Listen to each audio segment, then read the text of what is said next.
Bonjour et bienvenue sur Bricolage Geek, ça faisait longtemps qu'on s'était vu. Et voilà, c'est parti, je recommence mes vidéos tout doucement, à chaque fois que j'ai quelque chose d'intéressant à vous présenter. Et aujourd'hui on commence avec quelque chose de vraiment, on va dire que j'ai mis du temps à le sortir, mais parce que j'ai eu quelques problèmes, et justement on va en parler dans la vidéo. Donc comme le titre l'indique, c'est un moniteur Ikegami HTM 1990R. Donc que voici, voilà, un beau moniteur. Donc j'ai acheté ça à force de voir des vidéos et des tutos, enfin des topics expliquant sur le net, voilà, les bienfaits du PVM pour le jeu rétro. Voilà, j'ai acheté ça. Alors donc le but de la vidéo, ça va être de savoir est-ce que c'est vraiment bien, est-ce que ça vaut vraiment l'achat, ce genre de truc. Moi j'avais découvert ça il y a très longtemps, mais bon voilà, quand j'ai vu la vidéo de Wawa avec un gars qui jouait à la Mega Drive je crois, sur un Sony PVM en 20 pouces je crois, ou 19 pouces. Donc quand on voyait la qualité à l'affichage, je me dis ouais quand même ça va vachement bien et tout ça. Donc bon, je teste. Et donc j'ai remplacé ma petite 55 cm par un équivalent, voilà, que j'ai eu du mal à avoir. Pour la petite histoire, donc il est proche des Pyrénées je crois, la personne qui l'a vendu sur eBay. Ça pèse 35 kg, donc pour le faire venir il a fallu faire une sorte de blabla colis, quoi. C'est comme le BlaBlaCar mais pour des colis. Ça met des mois à arriver, parce qu'il faut trouver déjà quelqu'un qui fasse le trajet. Et bon au final j'ai quand même réussi à avoir le moniteur. Je l'ai payé le prix normal de ce que ça vaut, c'est environ 450 € avec les frais de port. Non, c'était 450 sans les frais de port. Bref, ça revient à 500 balles grosso modo avec les frais de port. C'est pas donné, c'est clair et net. Par contre, est-ce que ça vaut le coup?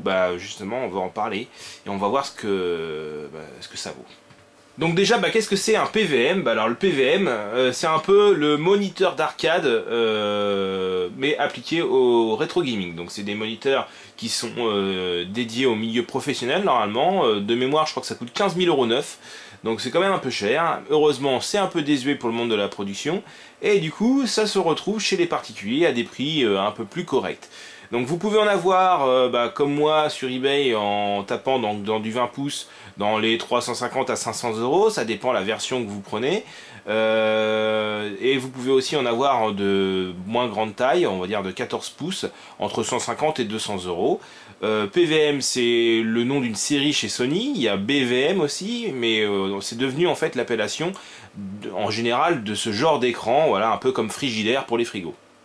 Donc ici on est sur Ikegami, toujours une marque japonaise qui fait des écrans vraiment exceptionnels.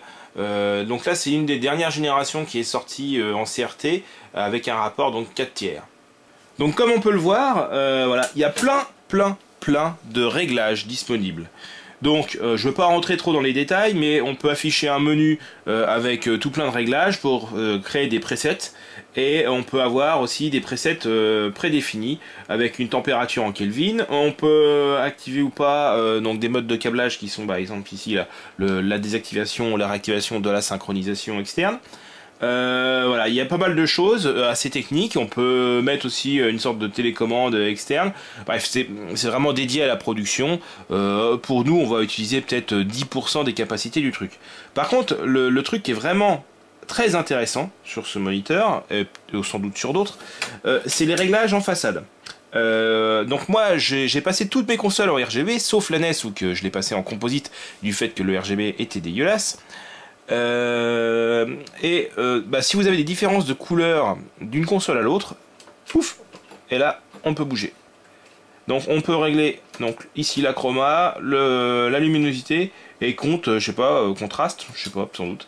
J'ai pas vu d'effet, comment dire, en RGB en tout cas. Et ici on peut switcher en fait entre les différentes entrées-sorties qu'il y a dans le moniteur. Sachant que le moniteur est quand même livré avec une carte par défaut qui fait du composite et une qui fait du RGB, sauf que ça ne fonctionne que en PAL pour le composite. Donc il faut rajouter une carte pour le composite NTSC. Une carte que j'ai fait importer du coup des États-Unis, qui m'a coûté environ 72 €. Ça se fait bien, on débranche, on rebranche, c'est automatiquement reconnu et du coup on a un deuxième slot qui apparaît. Donc là j'enlève le RGB, je suis passé en composite toujours sur la Super Nintendo, et si j'appuie sur là, pouf, je suis passé sur la carte NTSC. Et sur chaque carte, on a 3 entrées. Donc il y a quand même de quoi faire, quoi. Hop, je passe en RGB. Donc c'est très facile avec ce genre d'écran, par exemple, de comparer la qualité d'un signal composite et RGB en faisant un switch de l'un à l'autre directement. On peut régler aussi différentes choses. Donc là, c'est l'aspect, si on veut faire du 16/9, voilà, ou du 4/3. Voilà. Et là, c'est le scan. Donc le scan, c'est underscan, c'est-à-dire que vous allez voir, alors je vais vous mettre bien comme il faut. Hop, voilà. Donc l'underscan, c'est pour voir toutes les trames. Donc quand on envoie un signal RGB ou composite, faut savoir qu'une partie du signal n'est pas à l'écran. C'est un signal de synchro, c'est un signal qui donne des informations à l'écran. Donc c'est ce qu'on voit en fait au-dessus, en dessous et de chaque côté. Alors je ne vais pas rentrer dans les détails techniques, mais quand on fait ça, en fait, on se permet en fait de voir s'il y a des informations de couleur qui sont envoyées un peu trop tôt ou un peu trop tard, ce qui fait qu'on les verrait en fait baver sur le côté. Donc là, hop, on appuie sur scan, pouf, voilà, donc on voit pas que ça bave. Alors après, ça dépend aussi de la résolution de la source que vous avez, hein, mais voilà. Donc grosso modo, c'est des modes qui sont plus dédiés aux professionnels. Bon, pour nous, il y aura juste le mode aspect qui va nous servir, le switchage de source et la modification manuelle au cas où. On a donc aussi des voyants ici qui permettent de dire si on envoie trop de patates, on va dire, dans le signal. Donc ça permet de voir si on va abîmer l'écran ou pas. Donc à ce moment-là, quand c'est en rouge ici, bah, on corrige soit à l'arrière soit à l'avant la force du signal. On a un bouton d'Egos aussi qui permet de démagnétiser l'écran vu que c'est un CRT. Ça a beau être blindé, voilà, on évite quand même de mettre dessus des haut-parleurs qui sont non blindés pour ne pas donc créer une sorte de zone violette qui pourrait à force magnétiser l'écran et le marquer. Et donc le bouton power, voilà, donc c'est assez simple. Et chose que je n'ai pas encore abordée, mais il faut bien garder à l'esprit que c'est un moniteur, donc il n'y a pas de son par défaut. Donc je ne crois pas qu'il y ait des haut-parleurs sur les PVM en général. Je me suis pas renseigné sur tous les modèles, mais moi, c'est sur celui-là en tout cas, j'ai intégré sur le dessus. Hop. Voilà, j'ai intégré une haut-parleur, enfin une enceinte pour iPhone, voilà. Donc c'est un truc que j'ai chopé à 10 balles, qui a un très bon son dans un cache. J'ai chopé ça. Bon, on va l'éteindre. Voilà, j'ai chopé ça dans un cache. Il y a une entrée ligne derrière, donc je sors le son de toutes les consoles vers cette enceinte-là. Bon, bien sûr, ça démarre pas avec le CRT, hein, faut le démarrer manuellement. Mais voilà, le son est très bien, et comme de toute façon, c'est plus vraiment utilisé du fait que la connectique sur les iPhones a changé, ça fait un beau recyclage. En plus, ça fait propre par rapport à l'esthétique du moniteur en lui-même. Bien, maintenant, on va voir le cul de la bête. Sans mauvais jeu de mots, hein, voici le cul. Donc on a le cordon d'alimentation général, hein, qui fait 240 volts classique, il n'y a pas de transfo, c'est un modèle qui a été fabriqué pour l'Europe, donc il est compatible 230, mais de toute façon la lime est universelle un peu, allez c'est du 100 volts, 240 volts. On a le ventilateur d'origine qui est assez bruyant, donc là je l'ai un petit peu modé, je l'ai mis sur des spacers qui sont en silicone de chez Noctua, mais on peut très bien améliorer les choses, et je pense que c'est ce que je vais faire. Je crois que c'est du 24 volts, il faut que je regarde. Du coup, je pense que je vais mettre un gros ventilo avec une impression 3D pour pouvoir mettre un blower. Voilà, parce que c'est vraiment le truc le plus chiant en fait sur ce genre de moniteur. Souvent, c'est la ventilation, c'est des vieux machins à roulement qui sont un peu usés quoi. Ensuite, on retrouve toutes les cartes d'entrée. Et donc, du coup, là, on a une qui est forcément dans le châssis. Ici, c'est les RGB. Voilà, la RGB, elle dépend pas d'une zone en particulier. Et elle est d'office sur le moniteur. C'est ce qui est le plus, on va dire, naturel à lui pour comprendre un signal vidéo, le RGB attaquant directement le tube cathodique. Ensuite, on a une carte qui gère le composite, donc ici composite PAL. Et on voit là la carte que j'ai rajoutée, le NTSC. Et ici, on a une carte assez particulière qui correspond aux signaux SDI, HD 4222, voilà, bref, c'est un langage technique, ça c'est un protocole qui est utilisé comment dire, dans le milieu professionnel pour tout ce qui est masterisation, donc nous on s'en fout complètement, comme la partie remote on s'en fout complètement. Par contre ce qui est intéressant de voir c'est que sur ce modèle là, là c'est marqué RGB, ou plutôt GBR, mais à côté on a YPBR, PR, là, vous BR, je vois. Donc c'est un moniteur dernière génération qui accepte aussi le 1080i. Donc il fait pas que les consoles rétro. Et donc ça se traduit derrière par un affichage plus fin des pixels sur la dalle, enfin sur le moniteur en lui-même. Certains n'aiment pas trop cet aspect-là, parce qu'il faut bien comprendre que l'affichage, plus les pixels sont fins, plus si on affiche une image avec moins de pixels, plus l'écart entre ces pixels pour remplir la taille de l'écran va être grand. Donc plus ce qu'on appelle les scanlines vont être grands. Moi ça me dérange pas, même sur les consoles basse résolution, je suis habitué de jouer très près sur ma bande d'arcade, où que les scanlines sont quand même bien présentes. Bah là c'est pareil, c'est aussi présent. Il y en a pour certains c'est des défauts les skyline, pour d'autres ça leur fait, c'est plaisant, on va dire, ça contribue à l'aspect rétro des jeux, et pour moi c'est le cas. Donc comment ça marche le raccordement sur ce genre de moniteur? Alors vous allez me dire, moi j'ai une prise Péritel d'habitude, et effectivement voici donc une prise Péritel, et une prise Péritel qui transforme ça en BNC. Donc on a ici un adaptateur donc avec deux RCA qui sont pour le son, donc je sors donc du coup en jack pour aller vers ma petite enceinte. Et ce qui nous intéresse le plus, voilà, c'est tout ce qui est là. Alors là on a donc, alors c'est un petit peu entremêlé parce que voilà, c'est encore branché, puis à force de faire des bidouilles, voilà, ça s'entremêle. On retrouve donc le jack, enfin le RCA qui est en jaune, et les signaux RGB, voilà, rouge, vert, bleu. Alors, pour ceux qui ne connaîtraient pas, dans les Péritel, vous avez deux façons de transiter le signal vidéo, voire même trois si on prenait en plus le S-Vidéo. Là, on se contrefout du S-Vidéo. Ce qui nous intéresse, c'est surtout le RCA et le RGB.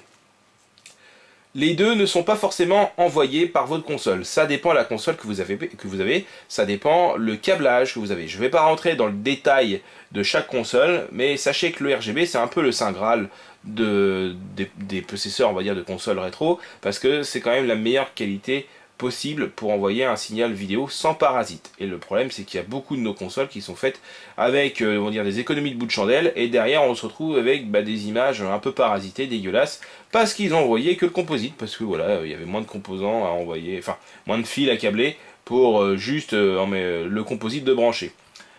Donc avec cette prise Péritel là, voilà, on va brancher et le RCA et le composite. Et ce qui est vachement bien, c'est qu'il y a des sorties. Alors là on voit sur les sorties, j'ai des petits trucs, voilà, ici. Donc ça c'est des impédances 75 ohms. Donc c'est pas obligatoire, mais moi je les ai mises parce que la puissance de mon signal en RGB est assez puissante en fait sur beaucoup de consoles. Et donc du coup j'avais des saturations sur l'écran derrière. Donc en mettant des petits machins à 75 ohms, ça coûte 2 balles, plus de problème. Ensuite, je prends le composite, je le fais rentrer dans la carte qui gère le composite, ce qui est logique. Sauf qu'il faut savoir que le composite ne transite pas que le signal de composite. Il transite aussi un signal de synchro utile au RGB. Donc le signal de synchro, il est intégré dans le signal composite, et lui, derrière, il sait le décoder sans prendre en compte le composite pour utiliser avec le RGB. Donc je sors alors là on voit pas le câble qui revient en fait, voilà. Alors là il n'est pas branché parce que j'ai une bidouille que j'expliquerai après. Donc je sors de cette carte là, je pourrais éventuellement rentrer dans celle-là, et après je ressortirai de celle-là pour rentrer là-dessus. Et là c'est le signal de synchro, donc RGB, ou enfin j'ai pas regardé l'heure, mais voilà, c'est les trois signaux RGB ici, et ici on a le signal de synchro. Si on ne fait pas ça, on a l'image qui bleu-blotte à l'écran. Donc tout de suite, là, j'en vois déjà qui sont un peu récalcitrants en disant « Oh, c'est quoi ce bordel, va falloir faire du câblage, j'y comprends rien ». Et oui, effectivement, voilà, les signaux vidéo, va falloir connaître un peu comment ça fonctionne, et il va falloir câbler pour pouvoir utiliser correctement ce genre de moniteur. Mais cela dit, ça en vaut la chandelle. Ah oui, j'oubliais. En fait, non, j'ai raconté une connerie juste avant. Quand on injecte le signal composite dans ce moniteur là, il n'est pas capable d'extraire en fait le signal de synchro. Alors pourquoi j'ai raconté une connerie, c'est parce qu'en fait j'utilise pas du tout cette façon de procéder. depuis le début, pour diverses raisons qu'on va voir tout à l'heure.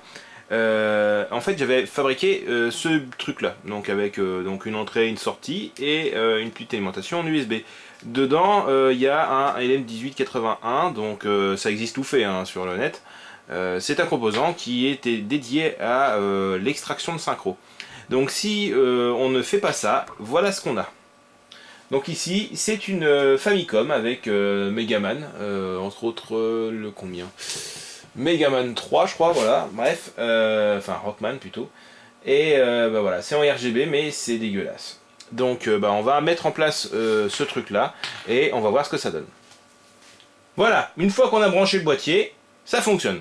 Donc là on a une Famicom, enfin plutôt une Twin Famicom qui est en mode RGB.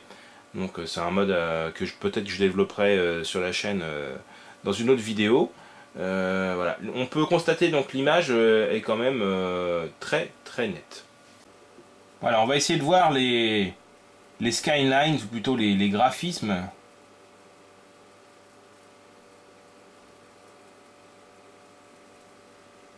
Alors je suis désolé hein, pour l'effet arc-en-ciel, mais ça on n'y peut rien.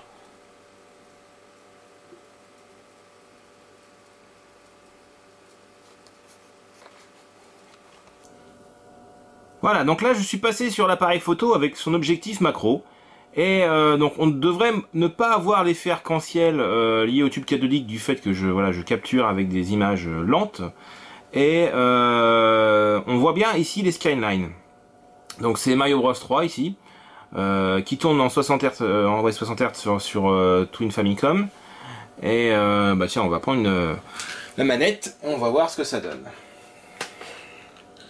Alors, hop là. On va mettre le son pour le plus de fun.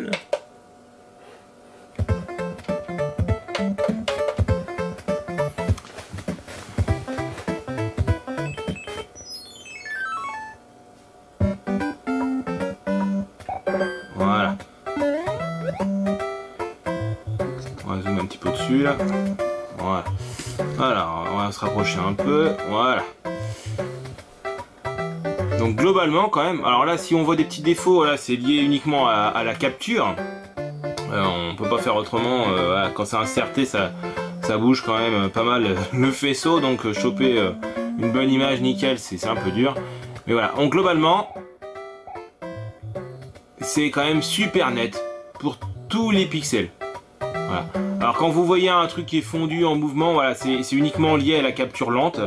Je peux vous dire qu'à l'œil ça ne se voit pas.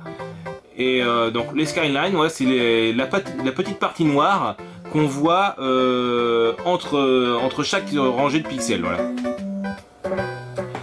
Donc d'un point de vue esthétique, moi ça me dérange pas du tout. Pour ce qui est de la qualité du moniteur, bon, on voit clairement que bah voilà, c'est au rendez-vous, les pixels s'arrêtent de façon nette, le rouge ne bave pas, ce qui est souvent le problème en fait quand on prend une télé et que souvent bah, ça vient du composite derrière, la gueule des sprites, c'est pas trop ça. Après bah quoi te dire de plus, ah oui, il y a peut-être le rendu des couleurs qui se rend pas peut-être correctement avec l'appareil photo, mais c'est parce que j'ai pas fait de balance chromatique.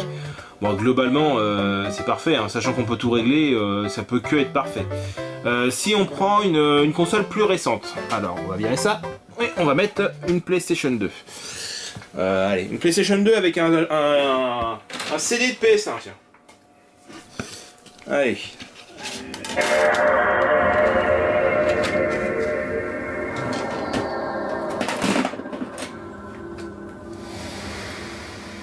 Ouais, je vous fais ça en live.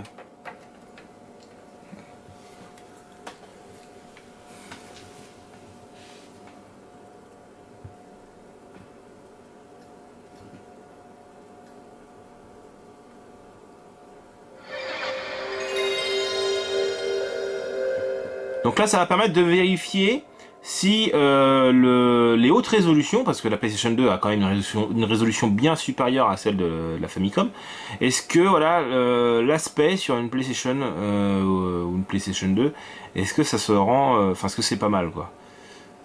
Voilà, hop. Alors déjà on voit les écritures, c'est quand même vachement net quoi. Souvent c'était le problème sur les CRT normaux, on a toujours du mal à voir les écritures. Alors, on va mettre... Un petit Hercule en 2D, c'est bien ça.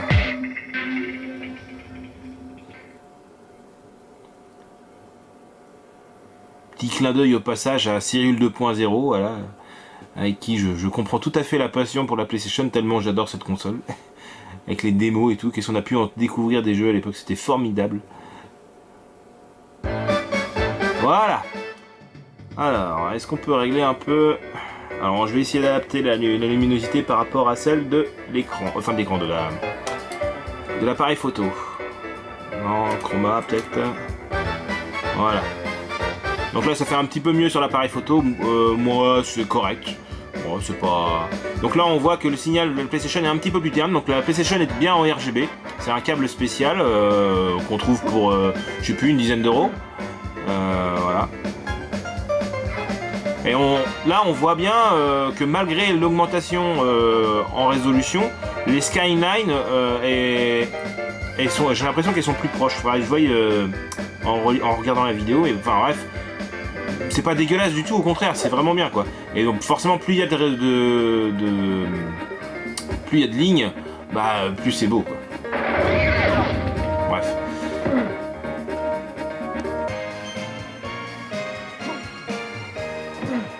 Voilà, j'ai enregistré là, j'ai corrigé un peu ma vitesse. Je suis à 25 fps. Donc je vous ai mis la vidéo en plein écran pour voir à peu près voilà, le rendu in-game. C'est tout bonnement excellent. Voilà, moi je kiffe. Alors, est-ce que ça vaut, c'est surtout ça la question, est-ce que ça vaut 500 €? Personnellement, non. C'est pas comment dire, c'est pas comme si on passait, on va dire, parce qu'il y a quand même une télé, ça coûte 10 balles, on va dire, si vous vous démerdez bien, en 55 cm, on peut pas même plus parler tranquille. Donc, une télé, ça coûte 10 balles en foire à tout, en 55 cm, mais si on achète un CRT à 500 balles, faut quand même que le gain derrière soit vraiment super bien, quoi. Et là, c'est vrai que ça tique. C'est vraiment pour des perfectionnistes. Est-ce que si vous aimez le rétro, c'est obligatoire d'avoir un PVM? Moi je dirais non.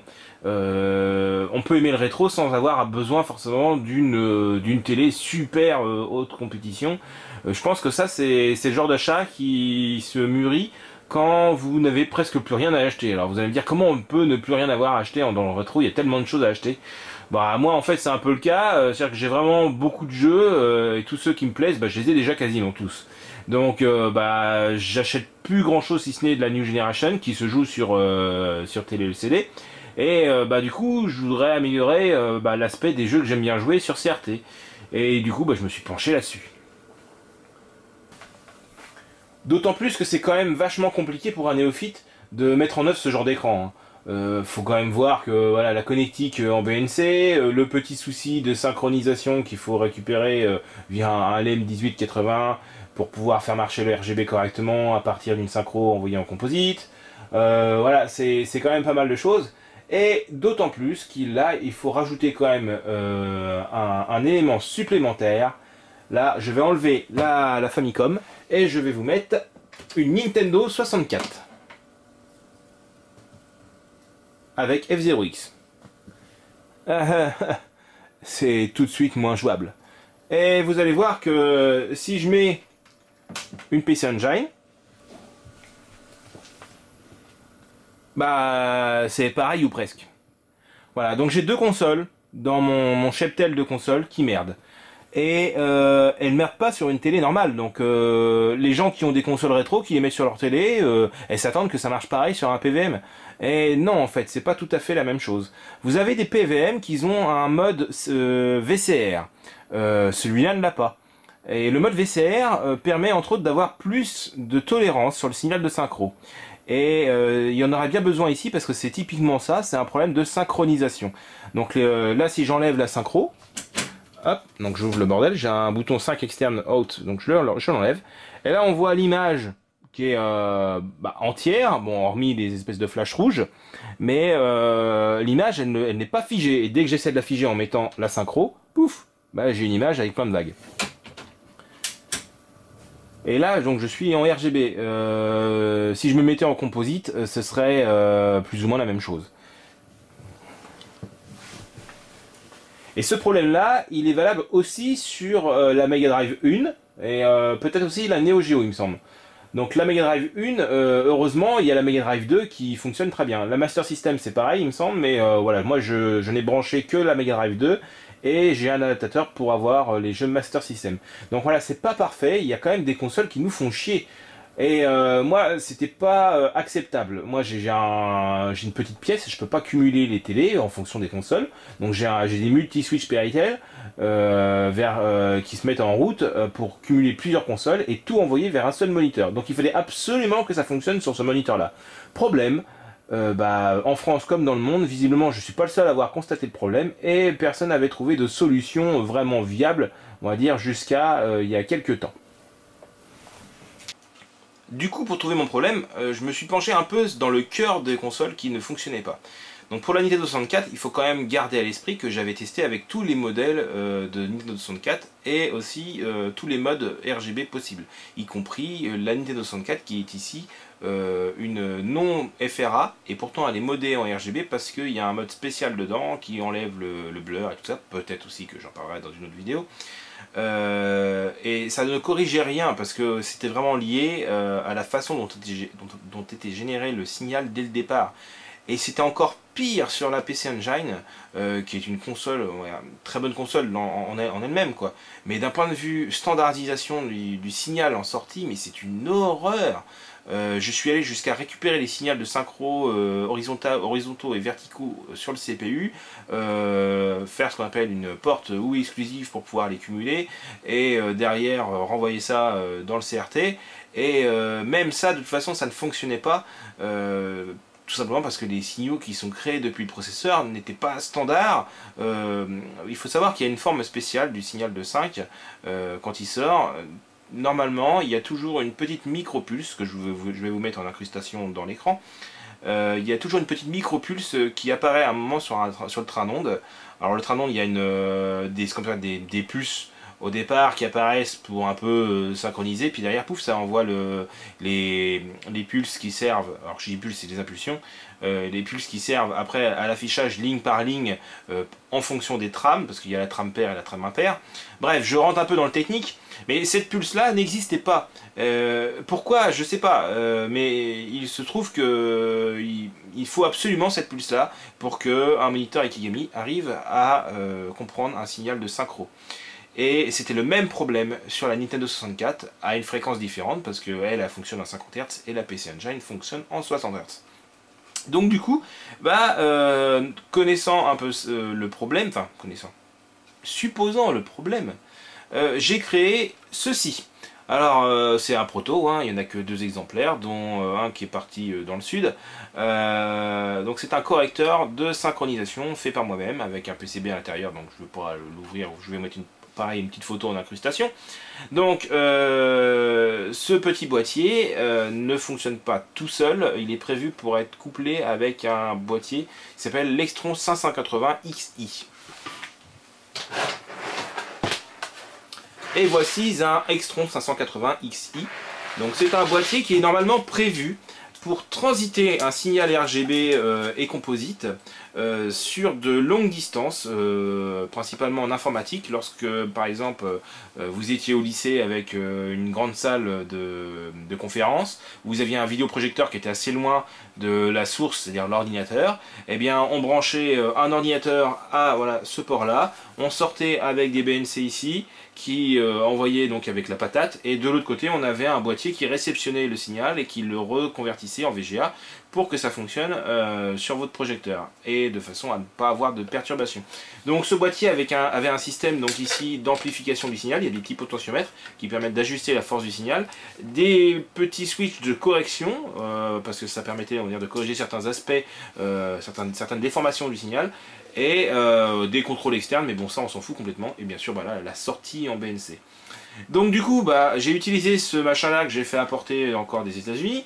Ça m'a coûté un truc comme 50 balles je crois, ou 30 ou 50 balles, enfin bref, avec le petit câble qui va bien, donc VGA vers BNC, et donc on retrouve dans ce câble là les signaux de synchro horizontaux et verticaux, ou les deux, si on ne branche que celui-là, et les signaux RGB, voilà, bon, bref. et la même chose derrière. Qu'est-ce que vient faire ce boîtier dans mon montage? Parce que j'aurais très bien pu corriger tout avec mon petit boîtier. Après tout, on aurait pu faire un truc all-in-one. En fait, non. Là-dedans, il y a deux microcontrôleurs. Il y a un microcontrôleur type Arduino Uno et un Teensy qui fonctionne à 180 MHz. Pourquoi est-ce que j'ai mis ça? Parce qu'il faut utiliser, je sais programmer qu'en Arduino, il faut que j'utilise ce que je sais utiliser pour pouvoir corriger mon problème. Or, la librairie Arduino est limitée à la microseconde de par la conception elle-même de la librairie. Le souci, c'est que les signaux vidéo sont tellement rapides que la microseconde, des fois, ça suffit pas. Et j'irais même, de manière générale, les Arduino Uno, par exemple, ne suffisent pas. C'est pour ça que j'ai pris un Teensy à 180 MHz. Donc, qu'est-ce que fait ce boîtier-là? Eh bien, ici, on y rentre le composite. Ici, il sort l'équivalent du LM1880, donc c'est le signal de 5 non traité. Ici, il sort le signal de 5 traité, donc avec mon générateur d'impulsion. Voilà, c'est comme ça que j'ai créé que j'ai corrigé mon problème. J'ai un Arduino Uno qui vient analyser le signal donc en sortie du LM1881, qui va repérer le moment précis où on sait que ça va être bientôt le moment d'envoyer la fameuse pulse qui manque dans le signal. Et il va il va lancer ce qu'on appelle un trigger sur le Teensy. Et le Teensy, qui est un Cortex dedans, c'est un microcontrôleur qu'il y a un peu dans les téléphones portables. Lui, il est très très rapide, donc il est capable de faire des impulsions vraiment très brèves et très très précises à un endroit du signal. Donc c'est ce qui se passe dans cette sortie-là. Là, c'est la sortie où le Teensy a fait son job. Et donc on vient superposer au signal de synchronisation qui arrive ici. Voilà, plutôt qui sort du LM1880, donc le signal de synchronisation propre. On vient lui rajouter une petite pulsation par-dessus. Et il faut bien garder à l'esprit que pour faire le rajout, pour faire la somme de ces signaux-là, il a fallu utiliser des portes NAND qui sont ultra rapides. Pour pouvoir récupérer un signal propre pour ce qui est de la synchro, c'est pareil, il a fallu utiliser des condensateurs qui ne retardent pas le signal, parce que pendant qu'on fait notre job ici de correction de synchronisation, le RGB il est parti à l'écran. Donc si on prend trop de temps à envoyer le signal, ça va arriver trop tard. Et l'image sera dégueulasse. Donc voilà, quand j'ai fait mon truc, c'était vraiment la bataille, c'était la réactivité du truc. Donc là-dedans, on a aussi une prise Péritel in, Péritel out. Et donc on peut rentrer en Péritel. Et on ressort ici, on va à l'extron. Et on réinjecte ici le signal pour ressortir vers la Péritel out. Et donc du coup là c'est standalone, il y a quand même l'extron, mais l'extron est branché uniquement sur ce bordel là, et on traite partout en Péritel, et après derrière on peut avoir notre adaptateur Péritel vers BNC. Voilà, donc j'ai réussi après des mois, c'est pour ça que j'ai mis tant de temps à sortir cette vidéo. J'ai réussi après des mois à développer donc une solution à mon problème. Est-ce que ça marche pour la Neo Geo? Je ne sais pas. Il y a une personne qui s'appelle LoWolfer sur le net qui va tester mon boîtier sur une Neo Geo. Il y a des gens aux États-Unis qui seraient intéressés aussi pour le tester. Dans ce cas-là, je leur enverrai voilà, le strict minimum. Après, ils ont tout. J'ai tout mis en libre service sur le net pour que les gens puissent faire pareil d'eux-mêmes. J'ai juste pas mis le boîtier en impression 3D. Voilà, donc c'est vraiment une bonne chose pour moi. J'ai bien galéré, je peux vous dire que j'ai vraiment galéré. Et maintenant on va voir ce que ça donne. Voilà, donc après la mise en service de mon système, voilà, on retrouve le fonctionnement normal d'une PC Engine. Alors pourquoi est-ce que j'ai mis un extron? Parce que ça fonctionne aussi sans, sauf que si je mets pas d'extron, on a une petite vague sur le haut. Une petite vague, alors on la voit un tout petit peu là, mais vraiment un tout petit peu. Et l'extron en fait son job c'est de virer cette vague. Voilà, là on voit la fameuse petite vague qui est sur tout le haut.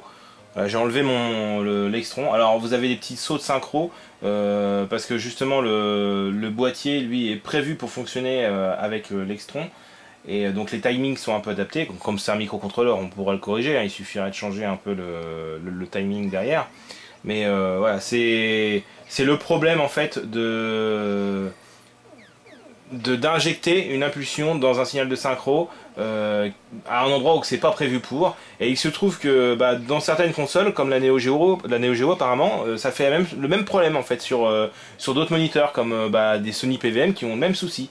Donc là on va passer sur la 64. Hop. Donc multi-switch Péritel oblige, c'est instantané.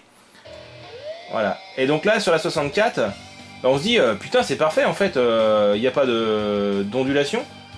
Effectivement, voilà, c'est quand même vachement plus propre sur la 64, il n'y a pas besoin de l'Extron, sauf que si on change de jeu, alors là par exemple je vais prendre, là c'était F0X, et on va prendre, on va voir, on va peut-être pour Extreme J, là il y a un petit Blast Corps. Ouais non, Mario Party c'est là-dessus j'avais vu je crois, en plus c'était le 2 ou le 3, enfin bref. On va voir si ça fait pareil sur le 3, en espérant que la cartouche mette pour le 3 plombs va fonctionner. Voilà. Alors, est-ce que là on va le voir?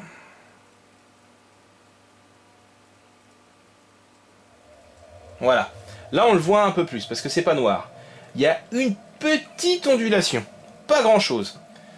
Et donc voilà, on voit bien que suivant la résolution de la console, la petite pulse en plus crée quand même une petite ondulation.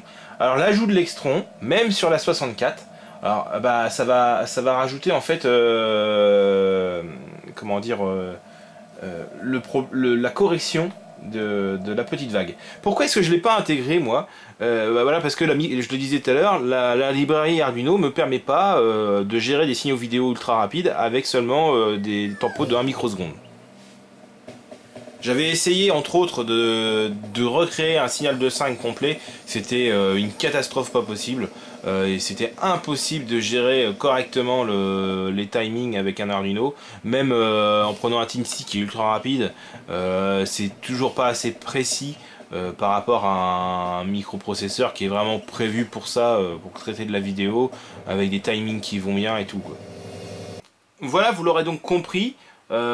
Utiliser un PVM ou un BVM, c'est pas de tout repos. Cela dit, le résultat derrière est vraiment top, à condition qu'on s'y attarde. Ce que je vous propose maintenant, c'est de comparer les mêmes images que ce qu'on a eu tout à l'heure avec Mario ou Hercule, mais sur une télé CRT classique, quoi. Alors j'ai pas de Sony Trinitron qui est une très bonne télé parce qu'on peut très bien avoir des belles images quand même hein, avec un Trinitron et du coup pas tous les emmerdements qu'on a là, mais ça vaudra jamais on va dire l'aspect d'un CRT PVM comme ça ou BVM. Voilà donc ce que ça donne sur une télé. Ah mince, on va se mettre bien comme ça, voilà. Donc elle est pas dégueulasse hein, cette télé là, en plus moi je l'aimais bien, c'est pour ça que je l'avais gardé d'ailleurs, c'est que le rendu était à peu près correct. Alors on va essayer d'appuyer sur le bouton, ça va permettre de voir bien le personnage en figé.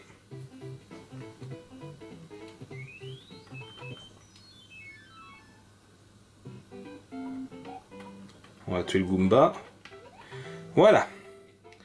Donc là, on voit clairement la différence entre un PVM et une télé. Donc on voit que le PVM, lui, il travaille bien en ligne, ça fait bien propre, alors que la télé, bon, même si on voit quand même des lignes, certes c'est beaucoup moins prononcé, ça reste propre parce qu'on est quand même en, comment dire, en RGB. Par contre, on voit les grilles, la grille de points. C'est-à-dire que ça a tendance à regrouper les pixels en petits blocs. Alors je sais pas si vous ça se voit, mais envers moi ça se voit un petit peu, on va dire, à l'œil nu. Et on voit aussi une déformation des couleurs. Alors ça se voit peut-être pas trop, mais là par exemple on voit le devant du bid à Mario qui est rouge. On a l'impression que c'est rouge foncé, alors que sur la gauche c'est un peu plus rouge clair. Pourquoi? Parce qu'il y a une opération un peu de fondu qui se fait via la grille du moniteur. Et c'est pas le cas sur le PVM, il me semble pas qu'il y ait de grille comme ça. Donc du coup c'est beaucoup plus précis. Là on est si on devait zoomer, alors je vais regarder si on peut zoomer un peu plus encore. Ça va être en live. Alors est-ce que tu arrives à voir jusque là toi? Non, tu n'y arrives pas. Non, tu peux pas y arriver. Ah, je demande vraiment beaucoup trop de choses.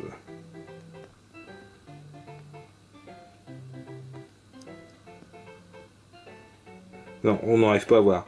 Bref, le problème en fait, c'est que la grille a tendance à comment dire, à réunir, non pas de façon, comment dire, quadrillée, mais en fait en quinconce, genre il y a un pixel et un pixel comme ça, et l'autre en fait il se trouve au-dessus, mais il se trouve entre les deux. Et donc ça fait des zigzags comme ça, ce qui fait qu'on se retrouve des fois avec des couleurs comme ça, avec le rouge il est un peu plus foncé, pourquoi? Parce que le noir à côté il bave un petit peu.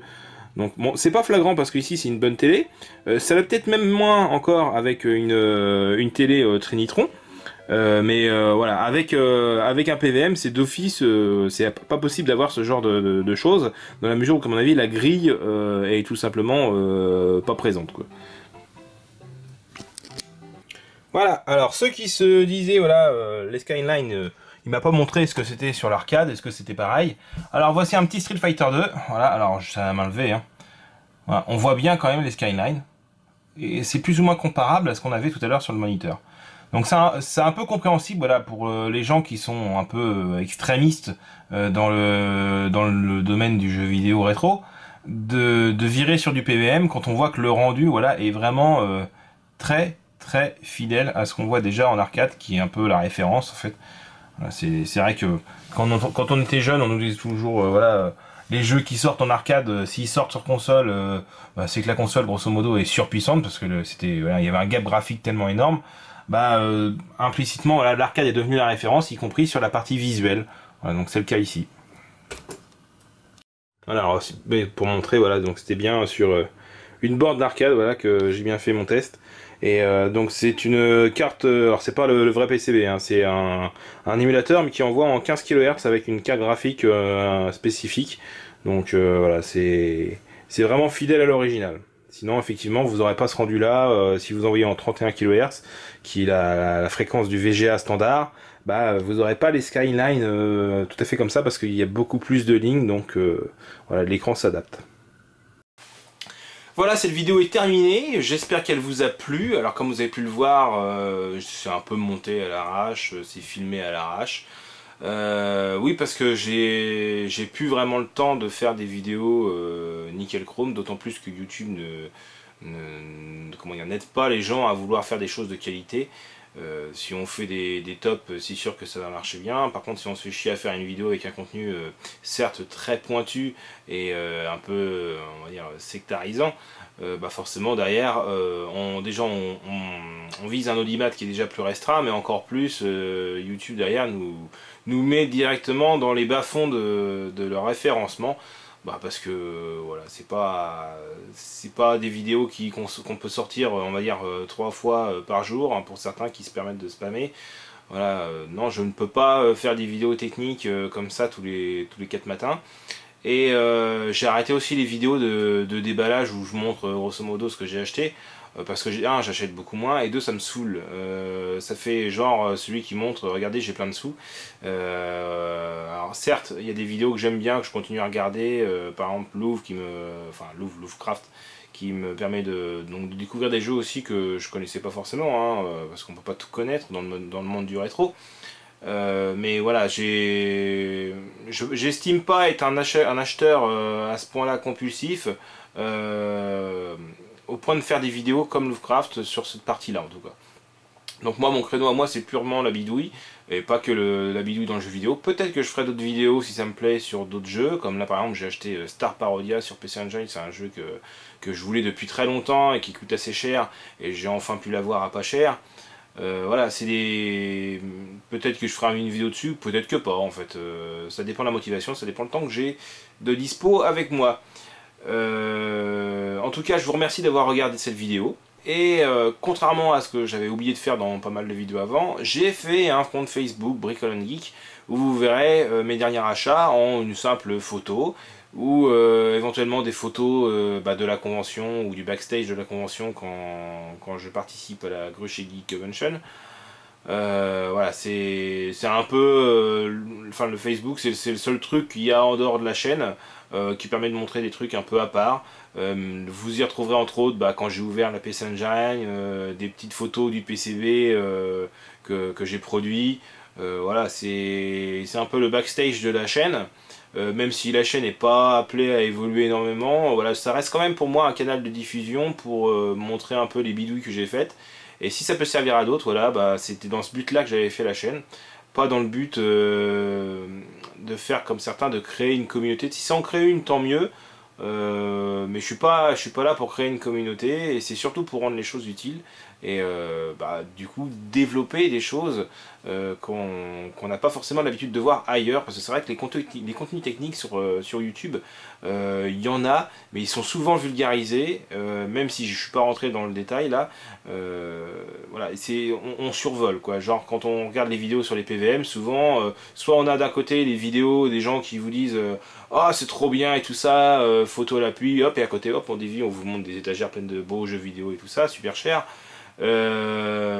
Mais à côté, derrière, on a des vidéos où des mecs ils ont des problèmes, ah j'arrive pas, mais en fait c'est une vidéo qui est sans vraiment un contenu, c'est juste genre le gars il a fait une vidéo, il l'a posté là-dessus pour après la foutre sur un forum, pour qu'on l'aide sur le forum. Alors que là je voulais faire une vidéo plus sincère sur la technologie en elle-même, ce qu'il y a de bien et ce qu'il y a de pas bien. Parce qu'on parle trop souvent en fait des avantages, mais très peu souvent des inconvénients par rapport au PVM, BVM. Et faut vraiment fouiner sur les forums pour se rendre compte de tout ça. Alors moi j'avais fouiné un petit peu, je m'étais rendu compte quand même de tout ce merdier qui m'attendait quoi. Mais peut-être que tout le monde se fait pas cette démarche là. Après vous, si vous avez des envies que je développe un sujet en particulier, n'hésitez pas. Marquez-le en commentaire. Si cette vidéo vous a plu, marquez-le aussi, hein, c'est toujours sympa de le savoir. D'autant plus que plus il y a de commentaires, visiblement, plus YouTube nous met en avant. Donc profitez-en, lâchez-vous et peut-être à une prochaine vidéo. Salut!